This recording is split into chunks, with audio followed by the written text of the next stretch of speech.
আজকে রান্না করব সম্পূর্ণ তেল ছাড়া এই শাকটা। আর এই শাক দিয়ে গরম গরম ভাত খেতে শুকনো মরিচ দিয়ে ভীষণ মজা লাগে। আপনারা অবশ্যই বাসায় ট্রাই করে দেখবেন। তো আসসালামু আলাইকুম, সবাই কেমন আছেন? আলহামদুলিল্লাহ আমি অনেক ভালো আছি। তো এই তো প্রথমে আমি শাকগুলো একদম ভালো করে বেছে নিয়েছি, কারণ এই শাকের মাথায় অনেক পোকা থাকে।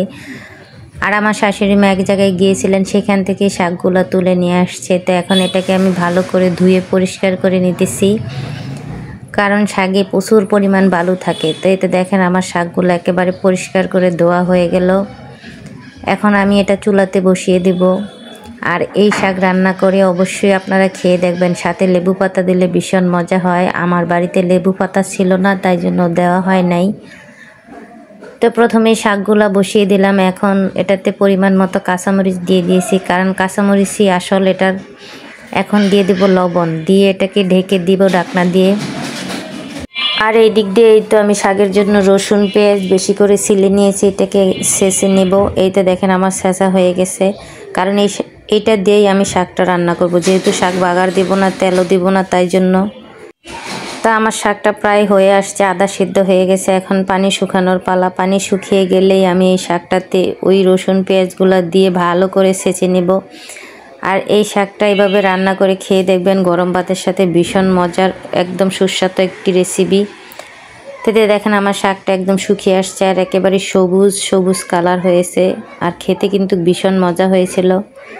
তো এখন এটাতে আমি রসুন, ছেঁচে রাখা রসুন পেঁয়াজগুলো দিয়ে এটাকে ভালো করে নাড়াচাড়া করে নিলাম।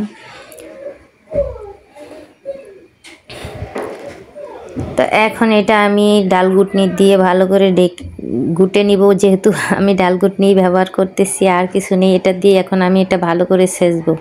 তো চুলায় এটা ভালো করে করা যাবে না, তাই জন্য আমি নিচে নামিয়ে নিলাম। আর এই দেখুন আমি কিভাবে এটাকে একেবারে হাতের সাহায্যে একবারে ক্লিন করে ফেলবো। আপনারা দেখবেন পুরো শাকটা আমি ছেঁচে নেব।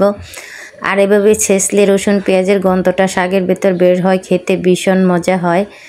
তা আমি ডাল ঘুটনি দিয়ে এটাকে ভালো করে উল্টিয়ে পাল্টিয়ে ছেঁচে নেব, যাতে একটাও আনাম শাক না থাকে।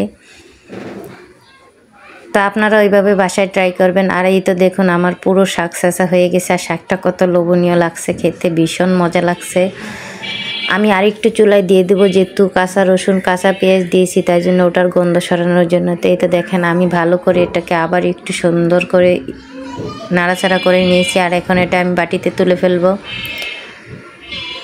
তো এখন আমি পরিবেশন করতেছি। আপনারা অবশ্যই বাসায় এইভাবে ট্রাই করবেন, একেবারে তেল ছাড়া শাক খেতে কেমন হয় খেয়ে দেখবেন। আর এটা এখানকার খুব প্রিয় একটা খাদ্য, সবাই খুবই পছন্দ করে খায়, কখনো কেউ তেল দিয়ে খায় না এই শাকটা। আমি পরিবেশন করছি শুকনো মরিচ আর লেবু দিয়ে। পুরো ভিডিও দেখার জন্য আপনাদের সবাইকে অনেক অনেক ভালোবাসা। সাবস্ক্রাইব করে সাথে থাকবেন। আল্লাহ হাফেজ।